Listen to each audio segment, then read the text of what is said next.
Solid Families would like to thank Hoosier Ice House for being a proud sponsor of the Rock Solid Families podcast.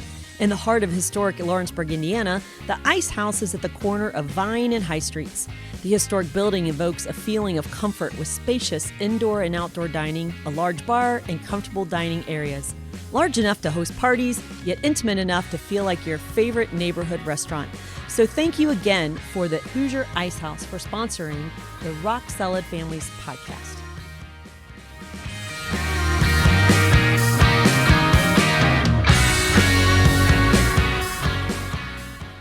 Welcome to the Rock Solid Family Podcast. This is Merle Hutchinson, and I'm here with my parenting partner, my PFS partner, Miss Linda. How are you, Miss Linda? I'm ready. Ready for what? I'm ready for a vacation.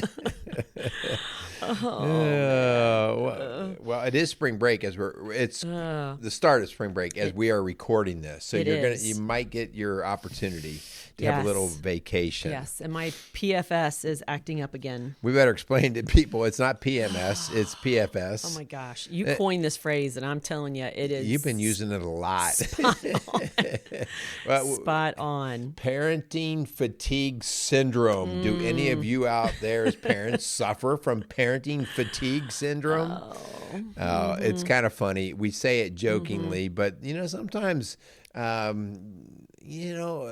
People wear us out, and in particular, the people we say we love wear us out, and our kids can wear us out. And and again, it's nothing other than the need, that you're dealing with, the needs of the kids, the needs of the schedules, the moods and the attitudes, and all these things, and you're on. I guess you're on stage all the time. Maybe that's not the right phrase, but you're on the go all the time. And if you're just listening, maybe you don't know our background, but we have 5 kiddos ranging ages 33. He's going to be 33 next week to 16. And so we have 2 left in the home. The other 3 are living independently. 2 of them are married with children. So, it has been. Do you think it doesn't help that we are getting old?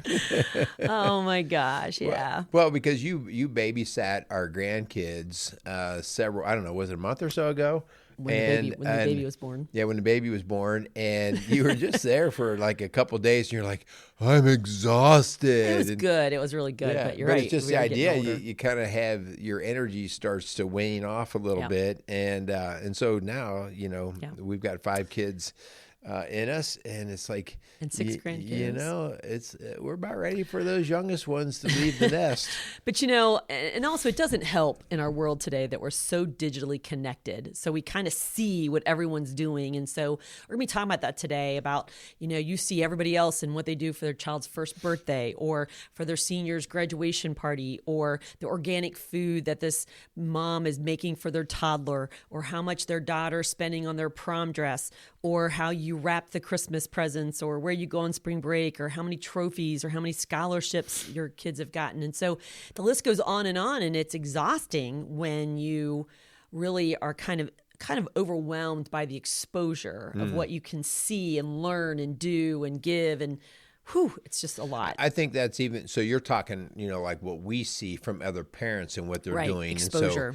And so, so you see the bar seems to be rising to a higher level. But on top of that, like specifically to our teenagers, and probably even younger than teenagers, probably early middle schoolers, because of the digital age, our kids on a regular basis, they see stuff that comes across the computer or their phones, and they go, I want that. Yeah. I want that. I want that. So-and-so has that. I want that. Yeah. And so now, the whole comparison model, which we're going to talk about, is been set up on steroids compared to what it was at one time. It used to be you compared with your small group that you saw in the neighborhood or at school. Right. But now, the neighborhood now just went international. Exactly. So that's what we're talking about today. So it's a big deal. Is excessive parenting, what's behind it all, and then when is it too much? Like, what do we do about that? So that's what we're going to talk about today. But before we do, we want to thank our sponsors. Yeah, let's thank Maxwell Construction. Construction, Casey's Outdoor Solutions, and the Hoosier Ice House for sponsoring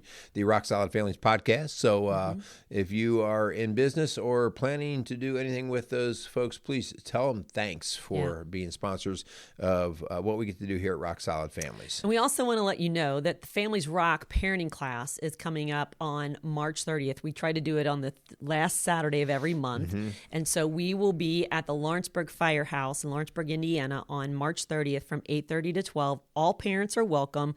And it's really a kind of unique class, hon, where it really is designed for that co-parenting situation, or maybe you're working with your ex or a grandparent, or maybe you and your spouse are still married, but you're not on the same page when it comes to the parenting. And maybe this show kind of reveals some of those differences that you have and your opinions on what you should do or shouldn't do. So we would love for you to come to our next class on March 30th, Saturday morning from 8:30 to 12 at the Lawrenceburg Firehouse. You can just show up. It is a $75 cost, but it's a 3-hour class. It's kind of like 3 coaching sessions of ours for the price of one. So we would love to have you. Yeah.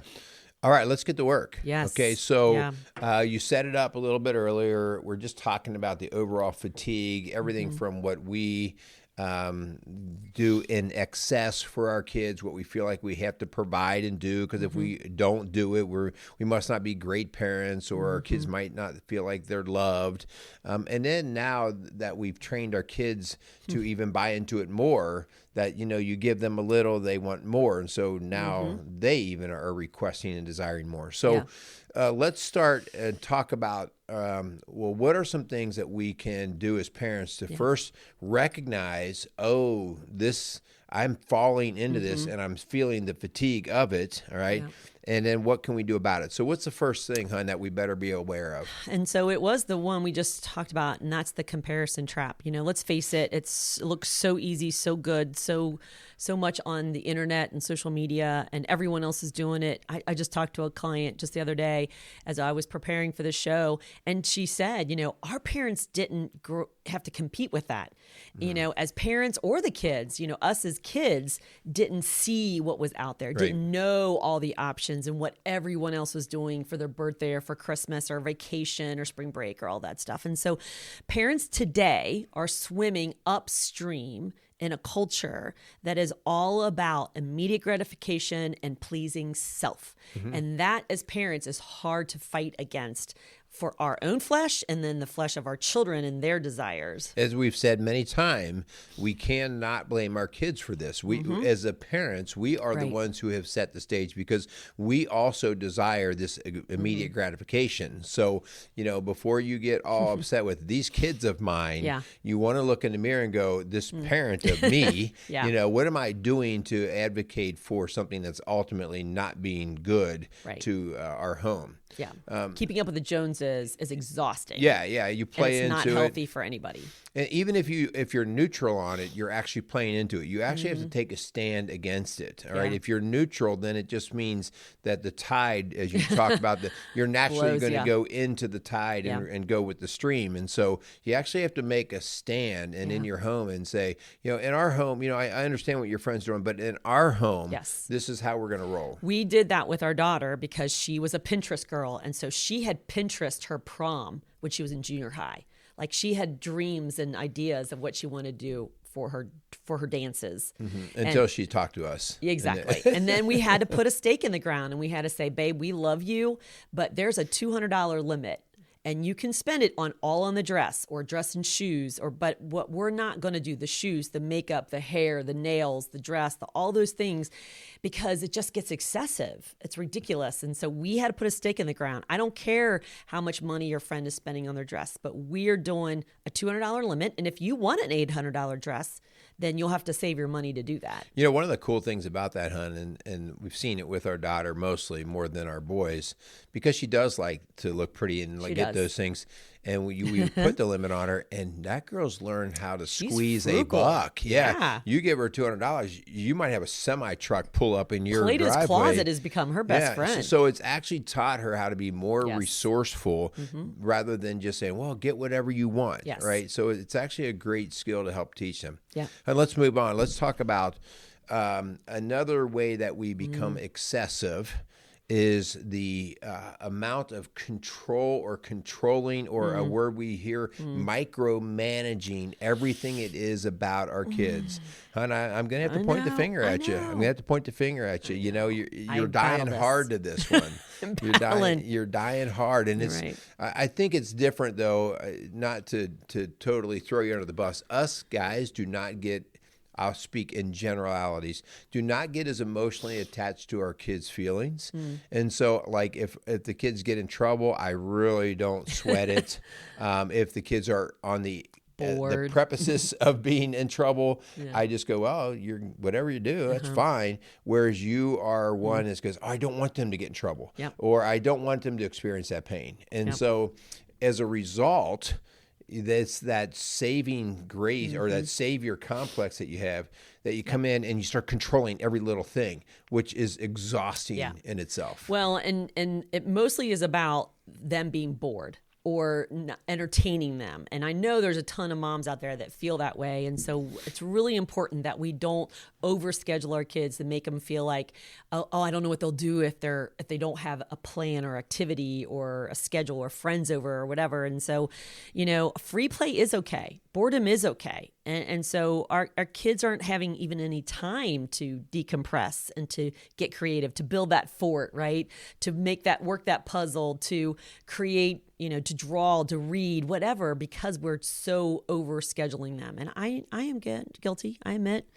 Well, I mean, let's go down that road for a second. Why do you think, speak from a mom's heart, why don't you want them to be bored? Why do you feel like you have to entertain them? Why are you afraid that they would get hurt? Like, again, when I say hurt, I don't mean like, you know, hit by a car. I mean, what do you think that is about a mom's heart? That's a good question. I would love to hear other moms' comments on that, because I don't know where it comes from. Of maybe I don't want to be sad, or I worry about what they'll do. Maybe I don't know. But our daughter-in-law sent us a little picture. It was so cute. She took it from outside the window, but our grandkiddos were hanging out in the sandbox, and they had a turtle they were feeding, and they were sitting there, and they were just mesmerized by workmen that were literally repaving their road in front of them. And they just sat there. She's like, it entertained them for hours. But like, mom didn't go out there and play games or invite friends over or, you know, come up with planned activities. She just let them go out and play. Yeah. Right? Yeah. Well, you didn't really answer, and and that's I don't fine. know the answer. But I think it's connected, and I'm going to take a shot here, okay? And you can correct me if I'm wrong. I think it's connected to the next word. Yeah. And so the next thing we need to be concerned about or aware of is the fear, and in particular, the fear of failing or us failing as parents. Yeah. If we're a high achieving, or we achieved a certain level or a certain way, or we had a vision of how things ought to be, and we don't see things reaching that, how will it reflect on us if our kids don't measure up to that, right? And so oftentimes it's a level of embarrassment of, well, you know, what would that look like for to our name or on me as a parent? Am I, you think, or not? Yeah. I mean, sure. I mean, I am an overachieving person, so. Yes, you are. So maybe there is that fear of failing as a parent or not wanting them to fail as a child, you know? And so it is a driving force of some really poor parenting decisions. And hon, I'm so thankful for you that I'm not afraid of failing. No, that you balance me out, and that you will say, honey, back off, relax, let him fail, let him figure it out, you know? And you've done this since our oldest was a little kid. And so it seems to have worked so far. Well, it's a good balance. And I don't know, like, it is the balance, right? It is. It's not to say that one way is right or wrong. It's a matter of having it in balance, because remember, at the top of our show, we're talking about, we brought in this phrase, parenting fatigue syndrome, right? Like this excessiveness. It's over the top.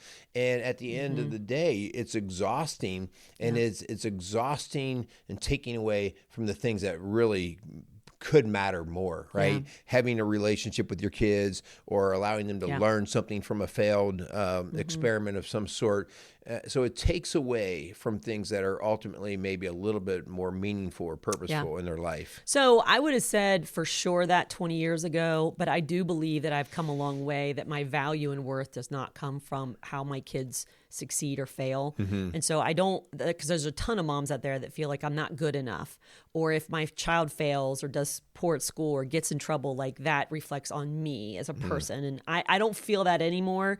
But I do want them to see them succeed, right? And I want to help, but sometimes my help comes from my own insecurities and my own issues and fear, and it's not helping them by doing for them what they can do for themselves. So, I think of that story of I've told this before, the grandma whose grandchild wanted strawberry milk.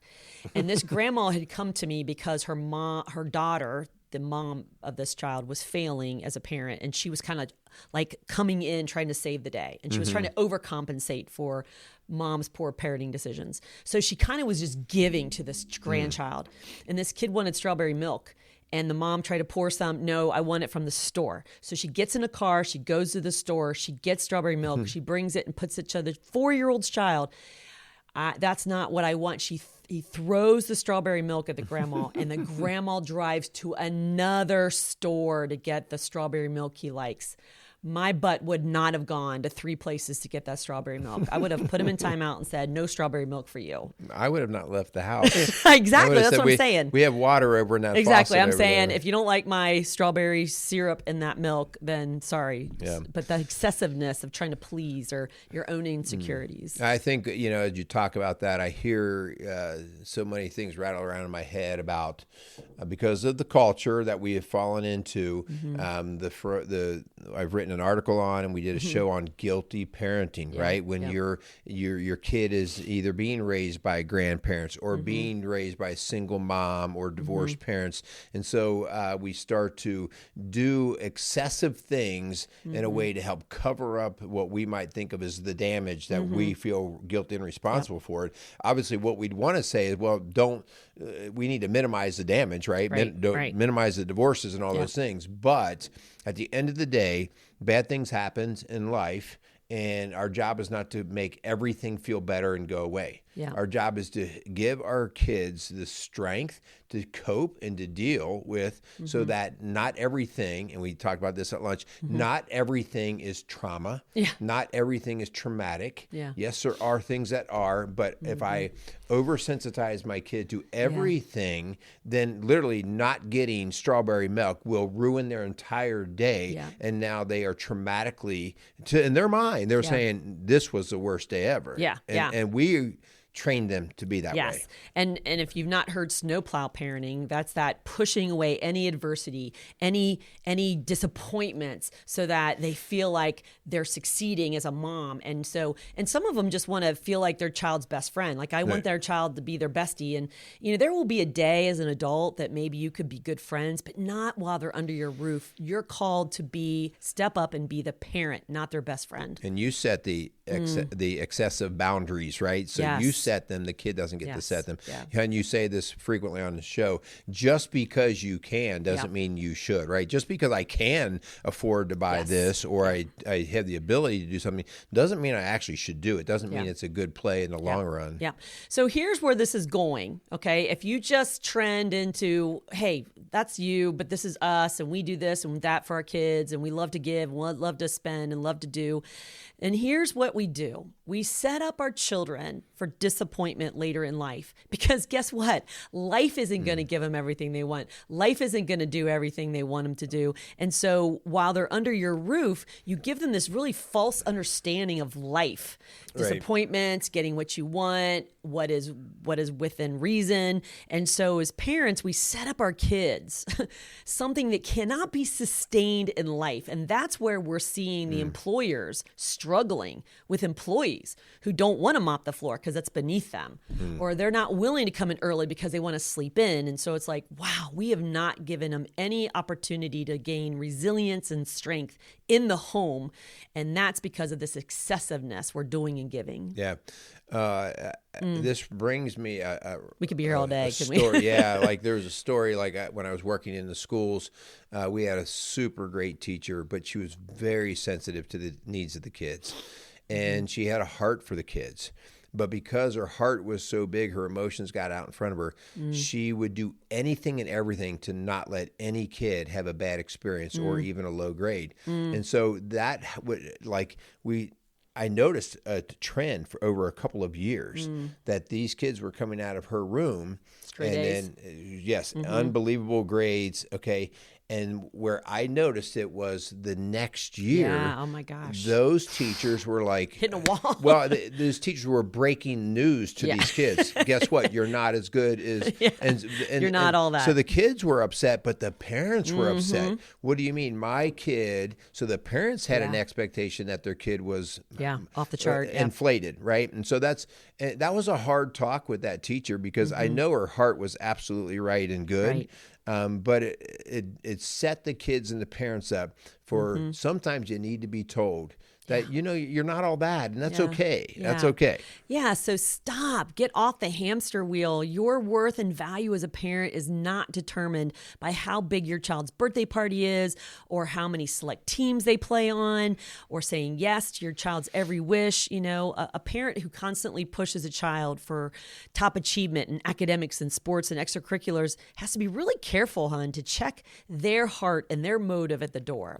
Who is this for anyway? Right. I mean, I had a child who was doing gymnastics 4 or 5 days a week, and she had been doing that all through elementary school. And when she got into middle school, she didn't even want to do gymnastics. But she came to me in private and was just devastated because she thought it would devastate my parents. Right. And honestly, they pretty much said it would. We put all this money into this. Right, yeah. You're going to quit now. They were ticked. And so it's who is this for? Because your daughter doesn't even enjoy it anymore. And that's where we got to really check the excessiveness and why. Yeah.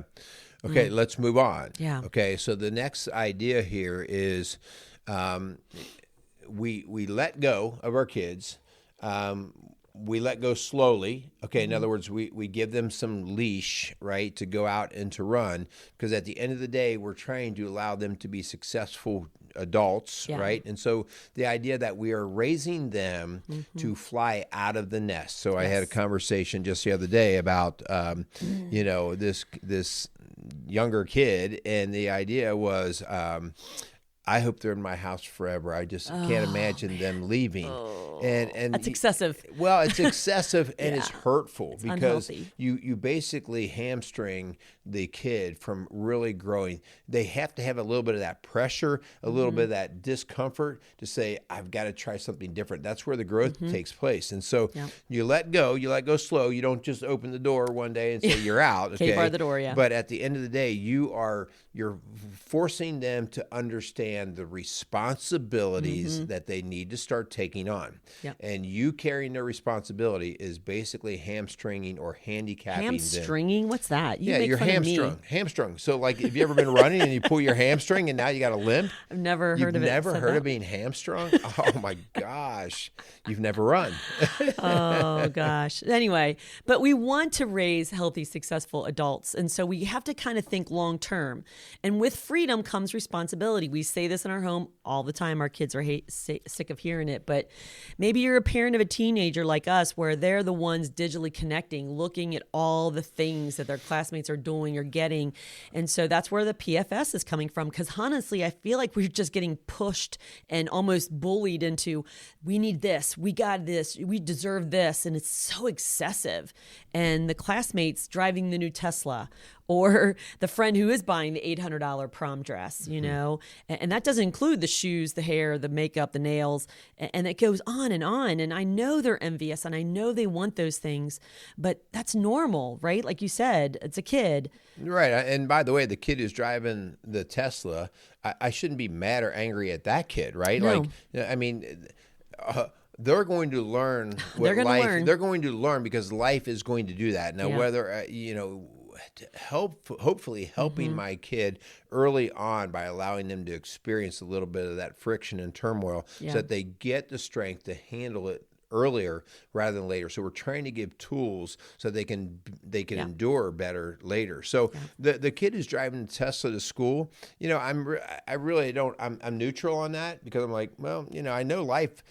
We talk about all the time. There's no such thing as an arrogant old man, because all of them have been humbled, right? They've all been humbled. And so I think it's important that we just recognize that. And if we were truly going to help our kids, we have to look further than the end of our nose. We have to look, well, what did I give them to be strong and better out in the future? Something that comes to my mind,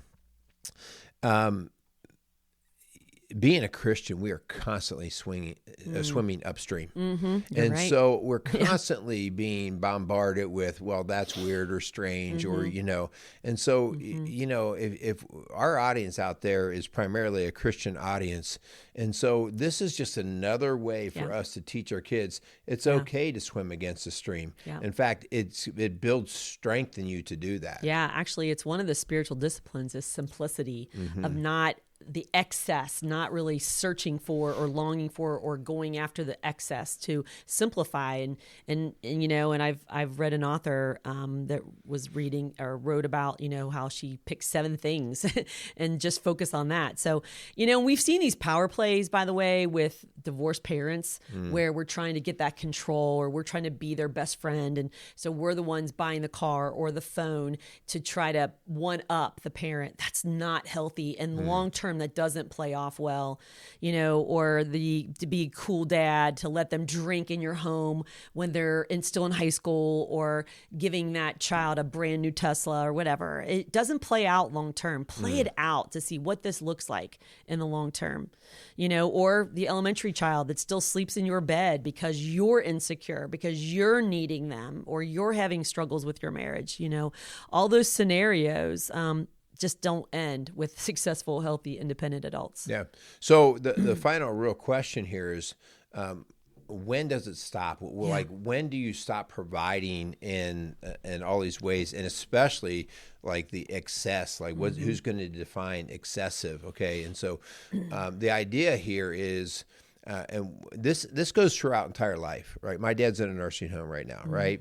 And even the rule in the nursing home is, you don't do stuff for the clients or the patients. You don't do stuff for them if they're capable of doing it on their own. Yeah. And the reason is because as soon as you start doing it, you basically are going to stop them from doing it. The muscle's going to go weak, and so even all through life, there's one thing to do a favor, an occasional favor to help somebody out.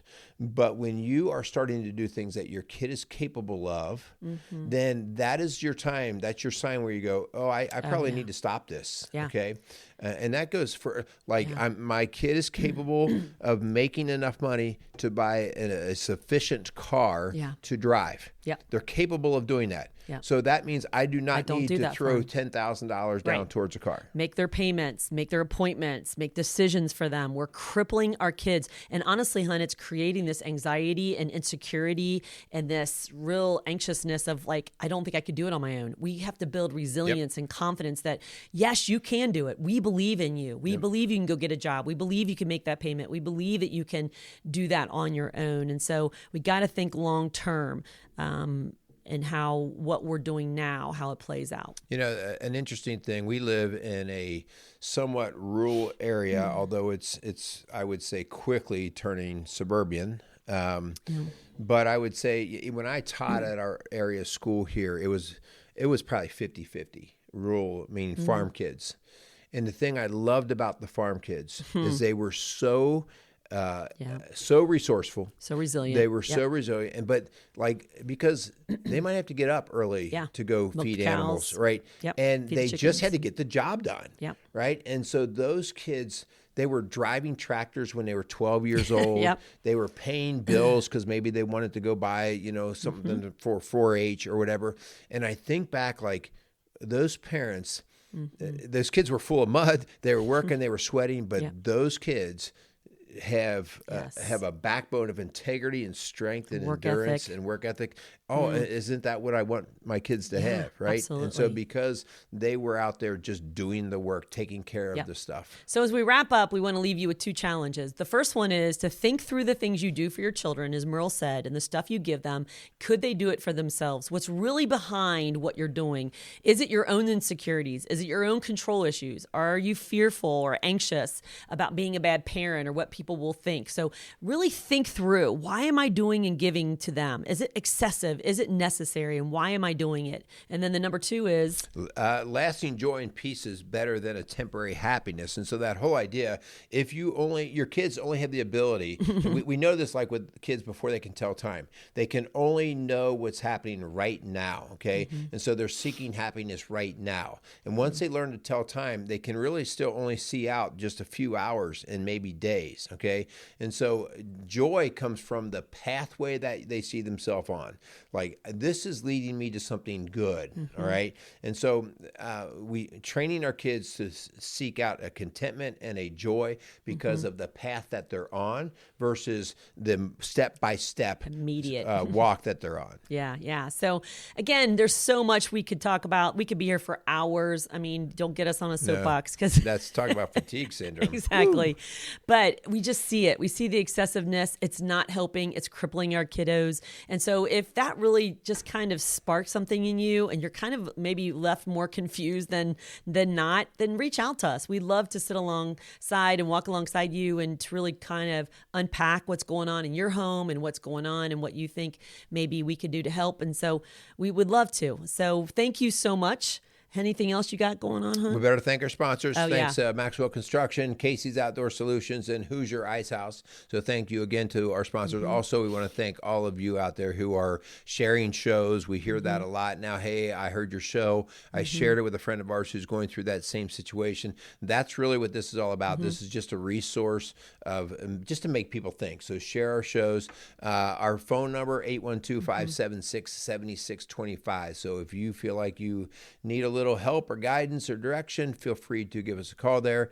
Other than that, I think we got it. Yeah. So thank you so much for listening to the Rock Solid Families podcast, building a stronger community, one family at a time. Make it a great day.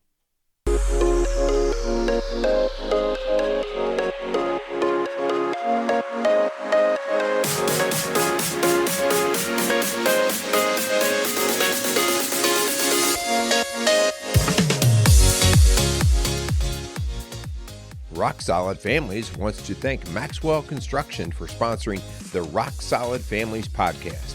For over 30 years, Maxwell Construction has been a leader in turning dreams into realities, building schools, banks, restaurants, and many other commercial and public facilities.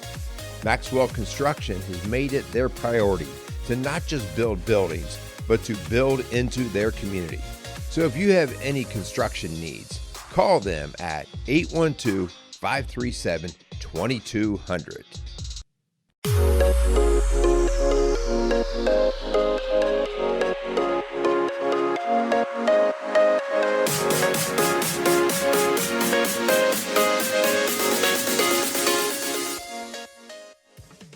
Rock Solid Families wants to thank Casey's Outdoor Solutions for sponsoring the Rock Solid Families podcast. Casey's has grown to be one of the largest and most unique garden centers and gift shops in the Cincinnati tri-state area. Whether you are looking to take on that next landscape project or simply add a little home decor to your house, Casey's has you covered. Located at 21481 State Line Road, Lawrenceburg, Indiana. Call them today at 812-537-3800. Let Casey's help you add beauty to your home.